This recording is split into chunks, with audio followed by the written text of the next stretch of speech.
বিশ্ববাজারের তেল এবং তরলীকৃত প্রাকৃতিক গ্যাসের সরবরাহ উভয়ই কমে গেছে মধ্যপ্রাচ্যের যুদ্ধ পরিস্থিতির কারণে। এখন যে ঘাটতি দেখা দিচ্ছে তা 70-এর দশকের সংকটগুলোর সম্মিলিত ঘাটতিরও দ্বিগুণেরও বেশি।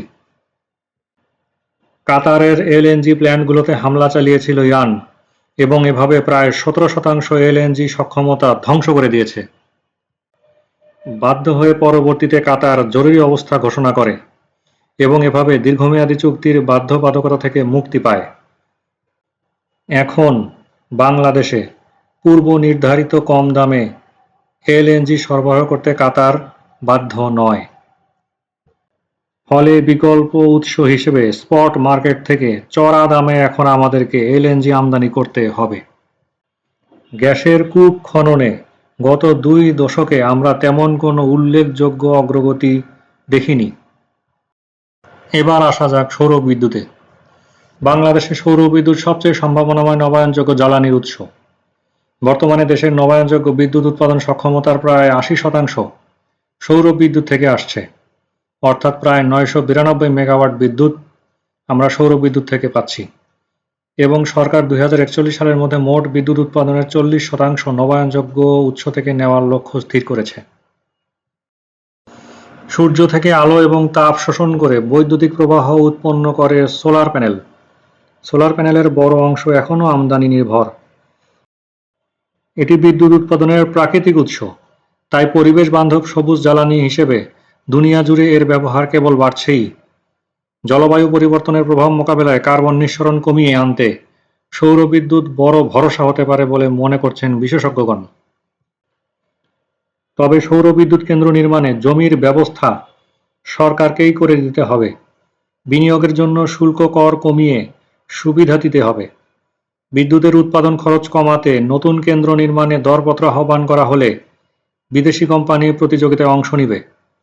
সরকারের নীতিতে এখন নবায়নযোগ্য জ্বালানি অগ্রাধিকার পাচ্ছে।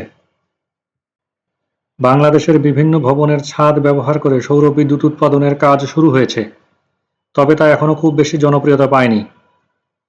বিদ্যুৎ কেন্দ্রের যন্ত্রপাতি আমদানিতে উচ্চ শুল্ক একটি এখনো বড় বাধা।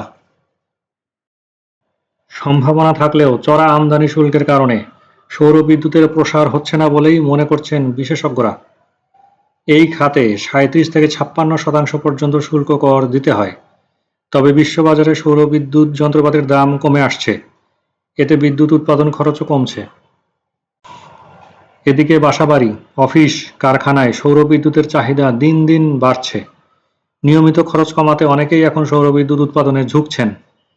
দেশে তাই সৌর বিদ্যুৎ যন্ত্রপাতি তৈরি করছেন কেউ কেউ। তিস্তা সৌর বিদ্যুৎ কেন্দ্র বা তিস্তা সোলার পাওয়ার প্ল্যান্ট বাংলাদেশের উত্তরাঞ্চলের সবচেয়ে বড় সৌর বিদ্যুৎ কেন্দ্র, যা 200 মেগাওয়াট বিদ্যুৎ উৎপাদন ক্ষমতা সম্পন্ন। এটি দেশের প্রথম দেশীয় কোম্পানি হিসেবে প্রথম 200 মেগাওয়াট সোলার বিদ্যুৎ উৎপাদন কেন্দ্র। 2017 সালে তিস্তা নদীর চরে পরিত্যক্ত প্রায় 600 একর জায়গায় তিস্তা পাওয়ার প্ল্যান্ট নামে দেশের বৃহত্তম সৌর বিদ্যুৎ প্রকল্পটি বাস্তবায়নের কাজ শুরু হয়। এখানে 85টি মাউন্টিং পাইলস এবং 5,60,000 সোলার প্যানেল বসানো হয়। সুন্দরগঞ্জের তিস্তা পাড় থেকে রংপুর পর্যন্ত 122টি টাওয়ারের 132 কিলোভোল্টের 35 কিলোমিটার বিদ্যুৎ সঞ্চালন লাইন এবং সাবস্টেশন নির্মাণ করা হয়।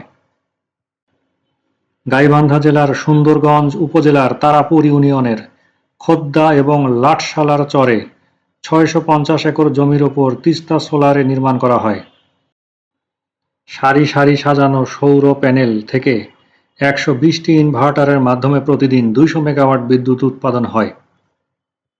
এজন্য 28টি বক্স ট্রান্সমিশনে সংযোগ স্থাপন, সাবস্টেশন সহ 120 কেভিএ ট্রান্সমিশন টাওয়ার নির্মাণ এবং জাতীয় গ্রিডে সংযুক্তির জন্য তিস্তা পাওয়ার প্ল্যান্ট থেকে রংপুর পর্যন্ত তৈরি হয়েছে প্রায় 35.35 কিলোমিটার লম্বা সঞ্চালন লাইন।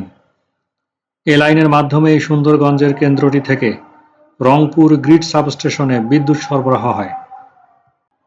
এর মাধ্যমে উত্তরাঞ্চলের রংপুর, গাইবান্ধা, কুড়িগ্রাম, নীলফামারী, লালমনিরহাট সহ রংপুর বিভাগের বিদ্যুতের চাহিদা পূরণ হয়।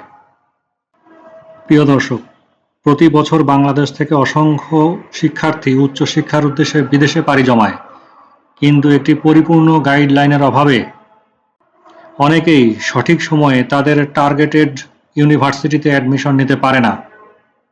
একটি স্বপ্ন, একটি ক্যারিয়ার এভাবেই বাধাগ্রস্ত হয়। ইউরোপ, আমেরিকা, অস্ট্রেলিয়া সহ বিভিন্ন দেশে পোস্ট গ্রাজুয়েশনের লক্ষ্যে অ্যাডমিশন প্রক্রিয়া যথাযথভাবে সম্পন্ন করার জন্য সম্পূর্ণ গাইডলাইন প্রদান করা হয়। উচ্চশিক্ষার্থী ইউএসের বিভিন্ন ইউনিভার্সিটিতে অ্যাডমিশনের লক্ষ্যে ডেসক্রিপশন বক্সে দেখানো নম্বরে যোগাযোগ করুন। প্রকৌশলী আহসান।